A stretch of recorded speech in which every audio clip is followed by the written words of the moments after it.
Hello everyone, this is Miss Crute, and today we're going to be working on some basic trig functions.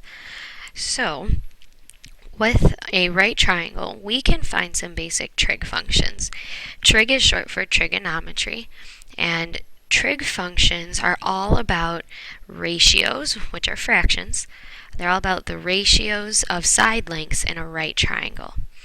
So when we talk about our triangle here, we always want to know which angle we're referring to.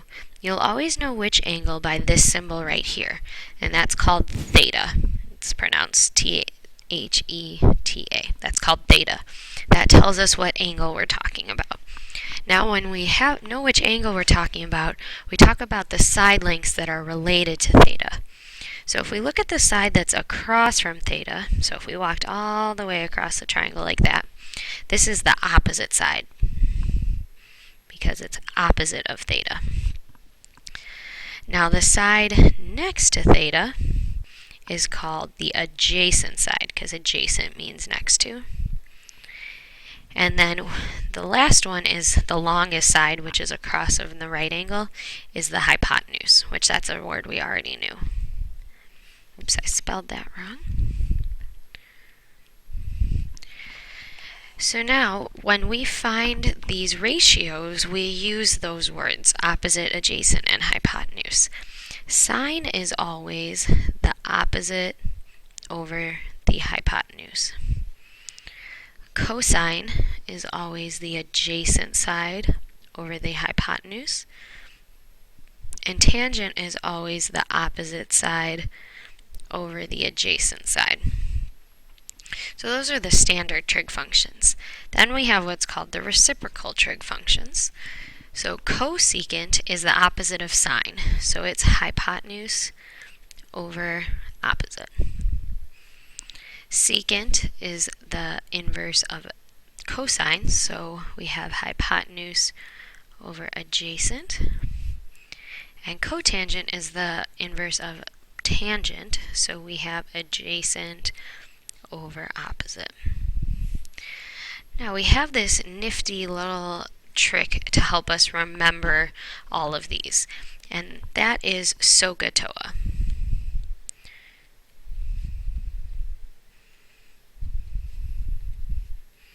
Oops.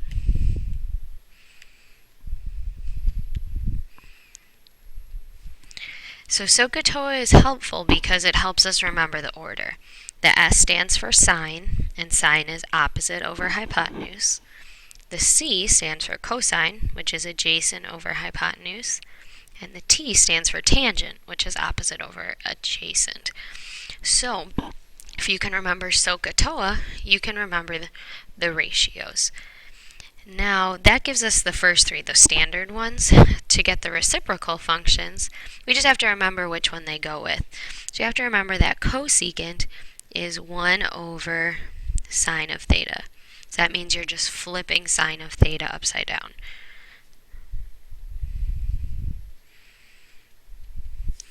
Secant of theta is the opposite of cosine. So that's where the hypotenuse over adjacent comes from. And then cotangent is the inverse of tangent. So that's where the adjacent over opposite comes from. So now let's practice actually finding all of those functions. So in order to be able to find all 6 trig functions from a right triangle, you have to have all the side lengths. So in number 1, we only have 2 of them, so we're going to have to use the Pythagorean theorem that we learned in the last level to help us with that. So I know the Pythagorean theorem is a squared plus b squared equals c squared. So I have 12 squared plus b squared equals 13 squared. So 144 plus b squared equals 169. So b squared equals 25, which means b equals 5. So now it's always useful to label the sides. So here's our theta. So that means that 5 is opposite of theta because it's like all the way across the triangle. Then 12 would be adjacent because it's right next to theta. And then 13 is the hypotenuse because it's the longest side. And this is where our right angle is, so that's across. So now we want to find all of our trig functions. So we're going to start with sine of theta. If we use SOHCAHTOA to help us, we have SO, which is SOH, so opposite over hypotenuse. So that would be 5 over 13. Then we want to do cosine of theta. So we have SOHCA, so C is for cosine, and then we've got AH, which is adjacent over hypotenuse, so 12 over 13. And then we've got tangent of theta. So we've got the SOHCAHTOA, so the T is for tangent, and we've got OA, which is opposite over adjacent. So that gives us our three standard trig functions. Now we can find the reciprocal ones.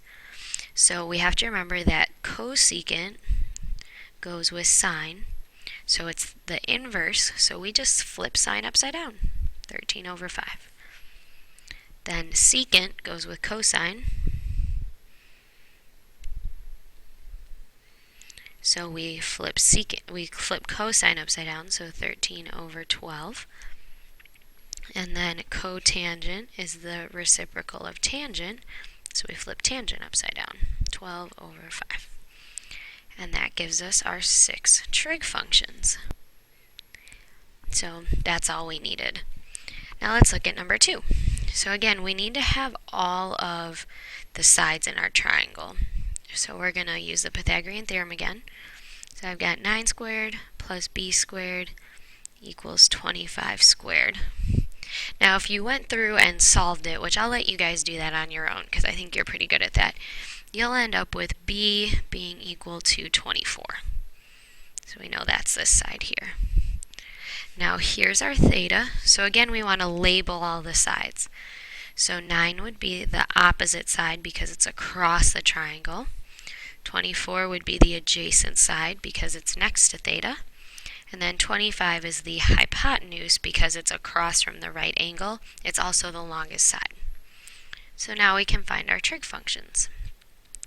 So sine of theta, sine is opposite over hypotenuse, so that would be 9 over 25. Then we want to do cosine of theta, which is adjacent over hypotenuse, so 24 over 25.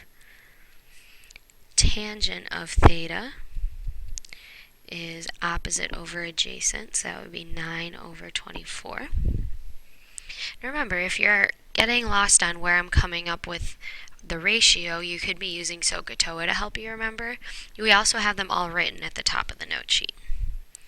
Alright, so here are our standard trig functions, and now I need the reciprocals.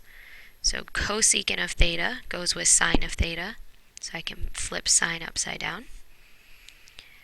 Secant goes with cosine, so I can flip cosine upside down.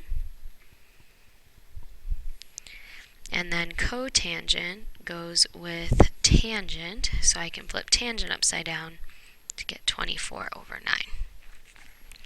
Alright, so not too bad. The hardest part about this is just remembering which sides go where, and that's why SOHCAHTOA is so useful. So make sure you remember that. Alright, the last part we want to do in these notes is look at how to evaluate the trigonometric functions in your calculator. So go ahead and grab out your calculator. Here's mine over here.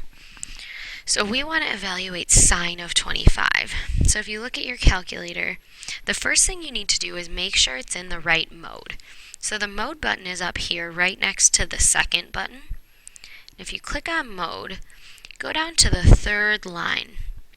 You want to make sure that degree is highlighted.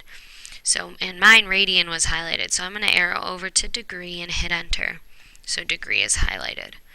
If you don't do that, then you're going to get the wrong answers. You only have to do that once when you start using the calculator. You don't have to do that every time.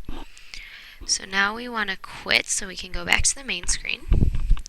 Now I want to do sine of 25. So the sine button is right here underneath apps. And so all you have to do is type in sine 25 and hit enter.